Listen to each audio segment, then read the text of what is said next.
今日佢就嚟到溫哥華，更加係特別安排會見本地嘅中文傳媒。黃宇報導。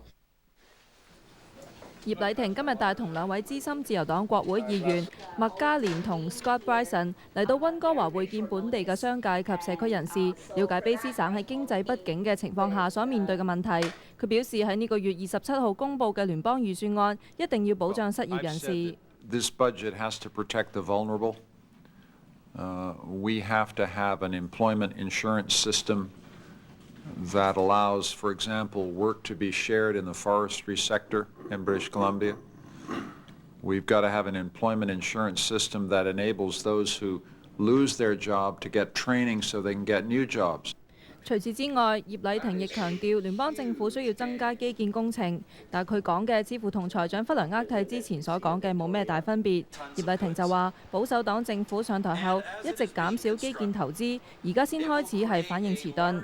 而喺國際事務方面，葉禮霆就批評保守黨政府同中國政府嘅關係唔好。至於近日嘅加沙局勢，雖然唔少人都指責以色列嘅大規模攻擊行動，但係葉禮霆就認為哈馬斯應該首先停止攻擊。The rocket attacks on Israel have to stop. Canada must do much more to provide humanitarian medical assistance to the Gaza population. 葉禮霆將會喺聽日去到卡加里繼續有關經濟嘅諮詢。新時代電視記者黃宇報導。魁省一間嘅老人院今朝發生大火，火警導致一名71歲嘅耆嬰身亡，11人需要送院。